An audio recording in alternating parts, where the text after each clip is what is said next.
Sir. नमस्ते, मैं doctor Animesh. आज हम बात करेंगे नी पेन में यूज होने वाले कुछ मेडिकेशंस के बारे में। सर,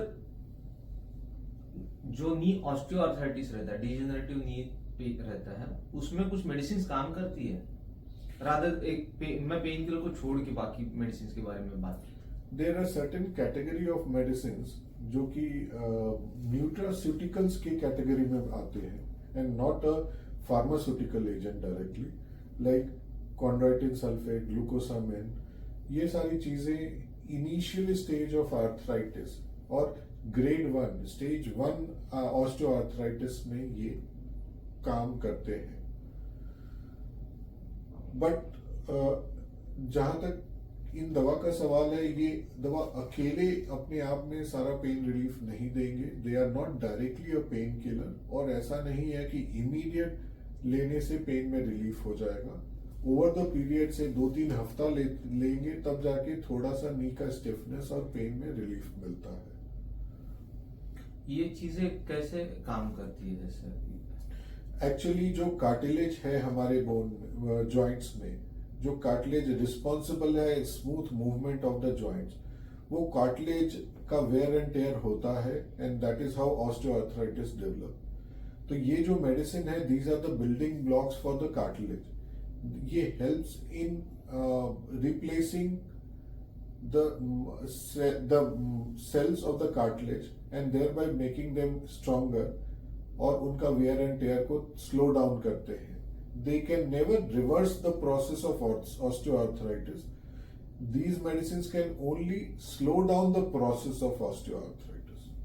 जैसे कि बॉडी बिल्डर उनकी मसल्स बिल्डअप करने के लिए एक्स्ट्रा प्रोटीन लेते हैं, वैसे जिनका नी आर्थराइटिस घिस गया है तो उनको बिल्डअप करने के लिए हम वो एक्स्ट्रा सप्लीमेंट देते हैं।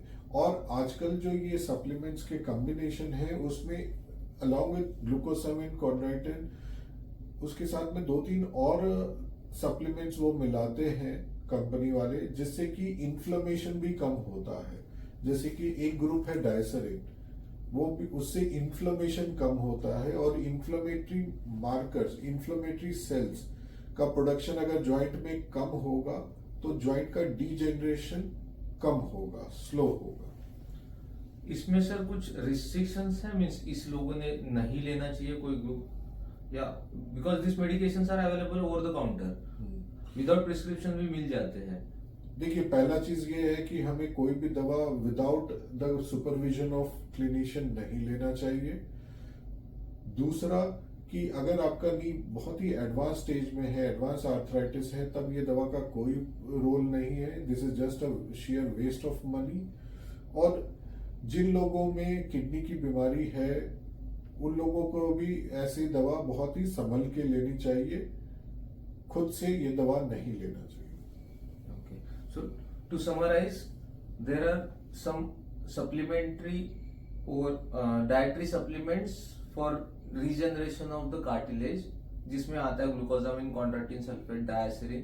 ये सब चीजें नी का जो वेयर एंड टियर वो कार्टिलेज हो रहा है उसको रोकने के लिए या फिर उसका वेयर एंड टियर रेट कम करने के लिए काम करेगी, और एडवांस स्टेज में इसका कोई रोल नहीं है। तो ऐसे केस में आपके कंसल्टेंट को आप कंसल्ट करो, डॉक्टर को।